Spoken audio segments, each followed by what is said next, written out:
What's going on, guys? It's Ben here and welcome back to another video. Now in today's video we're going to be looking at first off season predictions because the new Premier League season is finally upon us. Obviously we had the disappointment and the excitement of Euro 2020 earlier, but now we turn our attentions to the Premier League. Fans are allowed back in stadiums thanks to the coronavirus restrictions being lifted, so home fans and away fans back into Villa Park this season, which I cannot wait for. In a week's time now I'll be at Villa Park for the Newcastle game. We've got Watford tomorrow. I'll go through what I think about that maybe towards the end, but I think we'll start off with our Premier League predictions and we'll start off with the top four. So for me, I think the team that have had the strongest window of everyone else, and they've brought in just one player, it's Chelsea, who I think are going to win the Premier League this season. The signing of Romelu Lukaku is something that they've really missed. Last season, they were a really creative side, created a lot of chances, but defensively they are very solid. Timo Werner, I rate him. I enjoyed a lot of the Bundesliga, so I've seen how good Timo Werner actually can be, but I think a player of Romelu Lukaku's capability up front and prowess will be able to bully defenders, and he'll take a lot more chances than Werner. I think Lukaku will be in for a shout for the Golden Boot, and I think that his goals, as well as Chelsea's impressive defensive record, will help them towards a Premier League title and dethroning Manchester City and Liverpool. In second place, I am going to go with Manchester City. Obviously signed Jack Grealish off a slot for £100 million, but they lack a centre-forward currently. Now, by August 31st, when the window ends, we don't know whether they'll have signed Harry Kane or not, but right now they lack a true Premier League centre-forward. I don't mind Gabriel Jesus, I rate him, I think he's a decent player, but Pep Guardiola doesn't seem to. You know, he started De Bruyne in that false nine role in there, 4-3-3. He started Mahrez there occasionally, he started Bernardo Silva there. He's talked about possibly even starting Jack Grealish in there, which I don't think is a great idea. And I just think that they'll be very similar to the Chelsea of last season, in which defensively they'll be very solid. I really like Ruben Diaz and John Stones as a centre-back partnership. But I just think they'll create so many chances. They might have recognised centre-forward.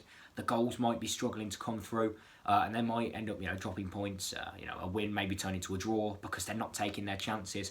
And I think they might slip up in those games, games that they probably should be winning, but games that they'll need to focus for. The mid-table games, maybe they'll slip up against the likes of Everton, the likes of Leeds, the likes of Villa even. And I think they'll drop too many important points this season because they aren't going to be scoring goals like I think Chelsea might be able to, with their front three of Havertz, Werner and Lukaku, maybe even Pulisic or Ziyech into that mix. So for third place, I've gone with Manchester United. They've had a really, really strong transfer window. The signings of Jadon Sancho and Rafael Varane really should not be overlooked. As I say, I watch quite a lot of the Bundesliga. I know how good of a player Jadon Sancho is. He's got flair, he's got creativity, he's got shots, he's got chances, he's got goals, and his passing range is very, very good as well. And I think once he settles into the Premier League, which I think might take a couple of months because it is a different pace to the Bundesliga, I think he could be a really threatening player and certainly one to watch. And at the other end, Rafael Varane, I've watched quite a lot of Real Madrid. From a kid, I've always admired Real Madrid. And obviously some of that, they've had some brilliant players. And Rafael Varane and Ramos are a stalwart centre-back partnership. And obviously that's been broken up this season. But Varane, £40 million for him is a great bit of business. He's won World Cups, he's won Champions Leagues, he's won La Ligas. He's every big trophy he's been there to win. And I think he'll add a bit of experience and trophy-winning prowess to a Manchester United side that's desperately needed it over the last couple of years.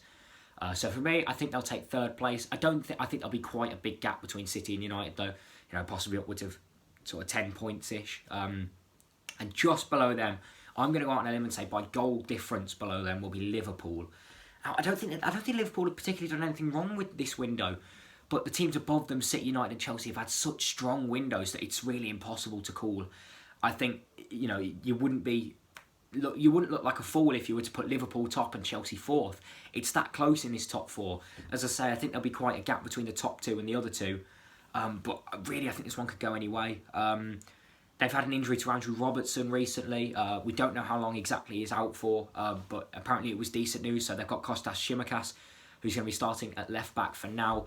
Not as much Premier League experience as obviously Andy Robertson has, so maybe that could be an issue. But bringing back Van Dijk and Joe Gomez into the defence should shake things up a bit, as with Trent Alexander-Arnold and Alisson hitting form towards the end of the season. And at the other end, you can't ignore the firepower of Salah and Mane. But once again, maybe the lack of a centre-forward will hurt them. I don't mind Roberto Firmino. I think he's a little bit underrated, but I also don't think he's the sort of striker that Salah and Mane should be playing with. I think they need an out-and-out goal scorer. If you put Salah and Mane alongside Kane or alongside Lukaku or alongside Edinson Cavani even, I think they'd be producing more goals as a three. Maybe Diogo Jota can help out with that. He had a decent season last season, did pick up an injury though. But for me, I'm going to go for Liverpool 4th. But that's nothing against Liverpool. It's just the other sides have had better windows. Now, I'm going to clump up the Europa League spaces together because I'm waffling a little bit. So for the Europa League spots, I've gone for Leicester and Tottenham. Tottenham, I think that can change if they don't keep hold of Harry Kane. If he goes to City, I can see them shooting down the table. But for me, I can't ignore the Son-Kane partnership right now. Nuno Espirito Santo is a good manager. I think he'll help steady the ship at Tottenham. And as for Leicester, Brendan Rodgers is doing a fantastic job. I really like the signing of Patson Daka and Yannick Vestergaard, who's been announced today. I still think that they'll miss out on those Champions League spots, as they have done the last couple of years, though.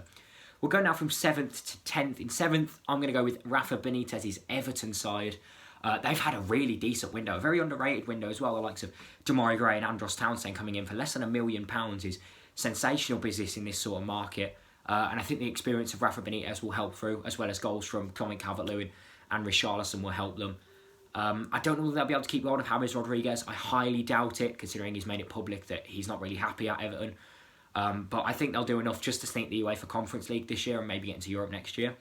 8th place, I've gone with Arsenal. Sorry, Gunners fans, but I'm sorry, they've just not done enough this window.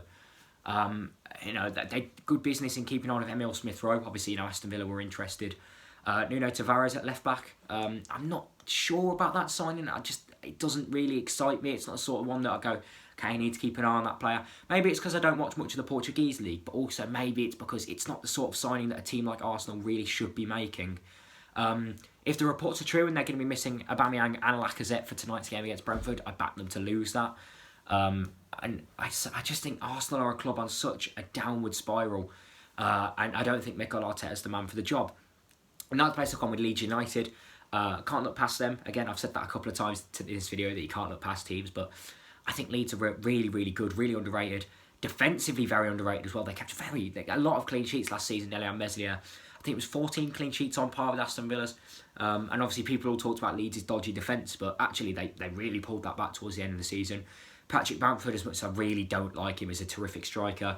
Rafinha is creative, and he'll put it on the plate for Patrick Bamford. And I think Leeds are a difficult team to beat. Marcelo Bielsa's got them well drilled and well organised.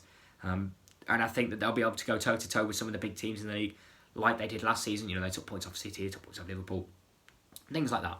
10th place, I've gone with my club, Aston Villa. I don't know. It's such an impossible thing. I'd like to think that Villa will get Europe, but when you look at the teams that we're competing for, Chelsea, City, United, Liverpool, Leicester, Tottenham, are we going to take any of their place in the top 6? Maybe not. I think we maybe could sneak 7th to get into the UEFA Conference League, but I actually think our best way into Europe will be winning a domestic cup. Whether we'll do that, I don't know. We've been drawn Barrow in our first round of the Carabao Cup, which I'd like to think we'll win that game, but we are Villa, so you never know. Obviously lost Jack Grealish, brought in Leon Bailey, Emi Buendia, Ashley Young and Danny Ings. I think once those lots have settled, I think that we'll be okay, but I think we might have a rocky start to the season. I can see us slipping up between our first 3 games of the season against Newcastle, Brentford and Watford. I can see us slipping up. We've got 2 of the promoted sides. We really should be looking at least 7 points, but I think we'll slip up and only take 4. And that maybe put a little bit of pressure on Dean Smith, but I think we'll be able to pull it back as the season goes on. So now I'm going to go from 11th to 15th.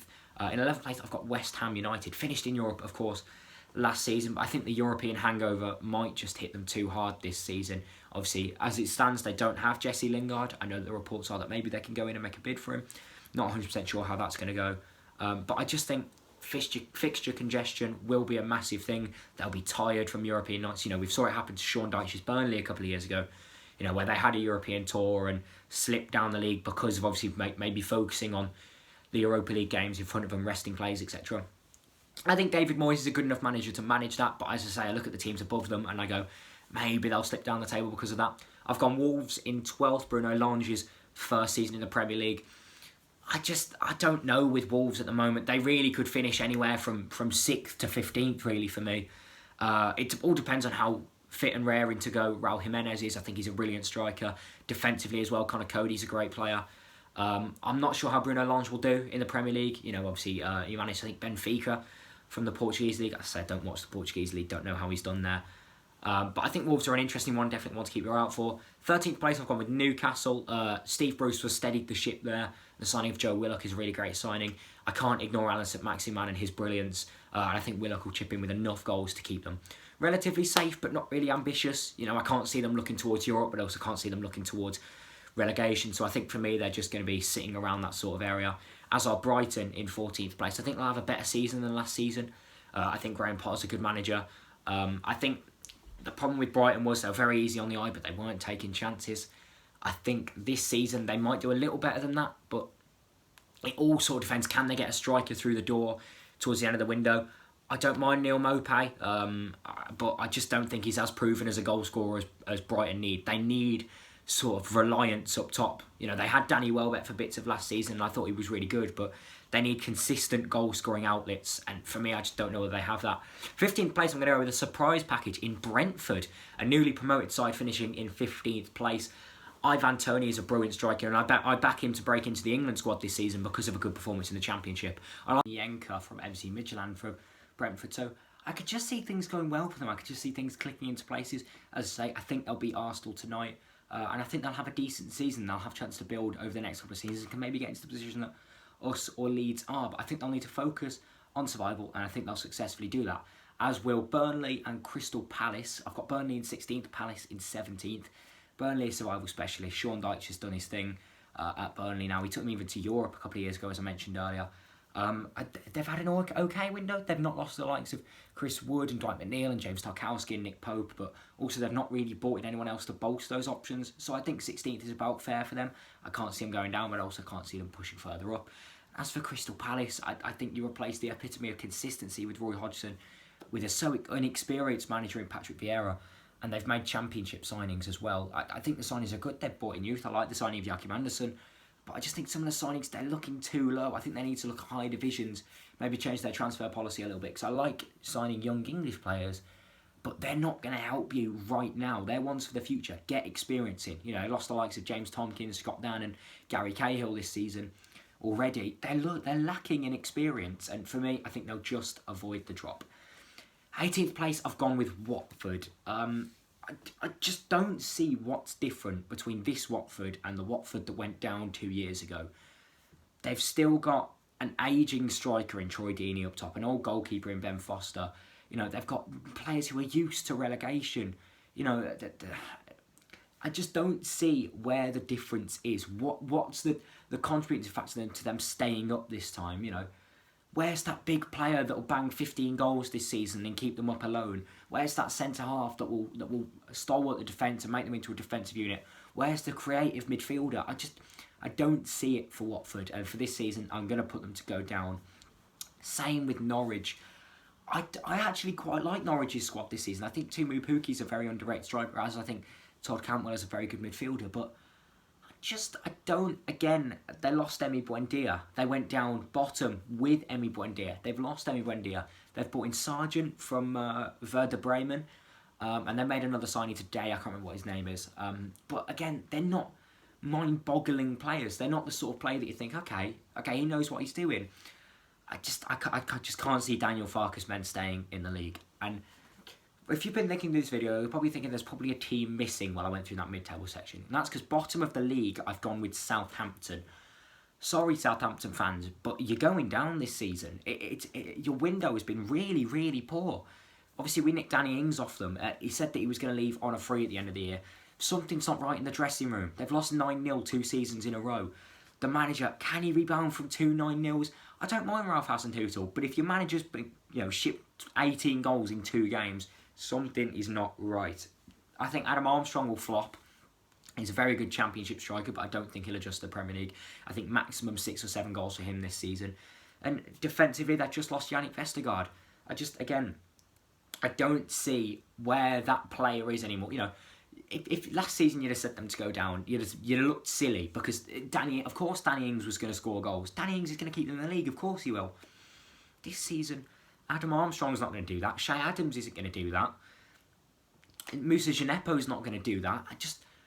I struggle to see what scenario. Like, I don't think right now, on paper, Southampton's squad is on par with Burnley, on par with Palace, on par with Brentford. It just all looks a little bit poor from their perspective. And unfortunately, I think that means they're going to go down this season. So let me know what you think of my predictions. What would you change? Do you think a play team should be higher? Do you think it should be lower? Do you agree with my bold predictions? Do you agree with that I've maybe gone safe with a couple of them? Let me know. What do you think of Lukaku to Chelsea? What do you think of Grealish to City? Personally, I think they're both good transfers. I like Lukaku to Chelsea, and Grealish, I think if he wanted to leave, we should have let him, and I think the 100 million's been well spent. So that, I think, is going to be it for this video. I might do a video on the Watford game. It depends on whether it's an interesting game or not, but there will be a vlog for the Newcastle and Brentford games, obviously back to Villa Park. I was going to be at the pre-season friendly against Sevilla. I did go to the open training session though, but obviously the Sevilla game was called off thanks to coronavirus. So, as I say, thank you very, very much for watching this video, and hopefully I'll see you next week, or even tomorrow, I don't know, up the Villa, and let me know what you think your team will do this season. Ta-ra.